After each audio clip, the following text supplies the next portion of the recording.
we're inside now. We're going to go over a couple different things that you need to know. So as far as the toilet goes, we're going to go halfway down on this pedal as water to the bowl. There's still some pressure in the lines from the service. All the way down is flush. Now, so far as this drain goes, if you can avoid it at all costs, just try to step to the right or to the left of this drain. The drain needs a trap, so there's no support directly on the drain.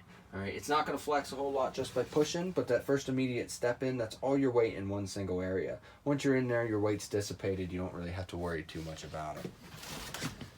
Over here we have our thermostat, and it's going to operate basically like any thermostat usually does. You select what you need. You have cool, fan, and heat. You also have offsetting there. All right. Select your temperature, whatever one you're on. One important thing to know is this gets bumped over to on, and it's a cool night, and you have the heat on. What will actually happen is the fan will come on in the air conditioner. So if you keep this to the auto setting, that means if you're running heat, you're not going to turn the AC fan on. You have some RCAs hanging out here, and I'm going to tell you where they're coming from. They're coming from this DVD player here, which also doubles as your radio. Okay.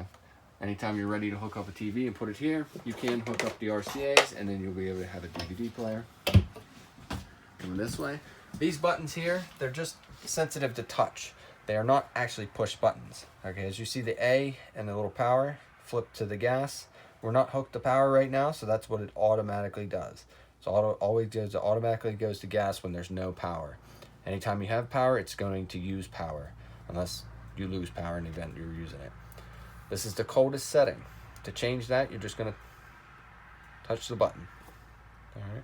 If you want to change the mode for any reason, you can push that. If it's not working on electricity or gas, you're going to get a red light. That means there's a problem. Shut it down. Remember what you were doing at the time. Go find out if you're run out of propane. Check your propane, have it filled, turn it on, different things like that. We're going to change the mode again. We're going to leave it on auto, so it's already set. We're going to turn it off. Okay. Microwave's a microwave. They're pretty self-explanatory. You have a light and you have a fan here. The one thing that I do like to show is the range, how you're going to fold this up. It doesn't fold this way. It's actually lift and pivot this way. That way you don't break the glass. And then it falls down into a little latch. All right. When you're ready, you're going to lift up and pull it back down, just to avoid any breaks. The spark igniter here lights the 3 burners on top. All right. Anytime you turn the light, you're going to turn that on. Okay. The difference here, you have to hand light this from underneath. There's a thermocoupler under here. You're going to see that. With a stick lighter, something along those lines, you're going to push and hold on this, and you're going to light that stick lighter. Now you're going to constantly light it. You're not going to hold a flame, because the flame will suck the oxygen out of the oven. We're going to come over here. We're going to talk about your control panel a little bit. You have ceiling light, exterior light. Okay, your exterior light's going to be obviously outside. Ceiling light's going to light up most of the living room. You have water pump switch, and your water heater controls are here. You can use both if you want, depending on the demand of hot water you need. Slide in, slide out, clicks when it's done, and you know it's out. As far as the awning goes, we're going to go out a little bit, bring it in, it's going to stop. It's okay to touch that button a couple times if you weren't sure. If you want to monitor any of the battery, obviously you have 11.7 volts or more. Fresh tank, saying full, black tank. We're going to have your fresh tank drain before we're done. Gray 1, gray 2. Okay.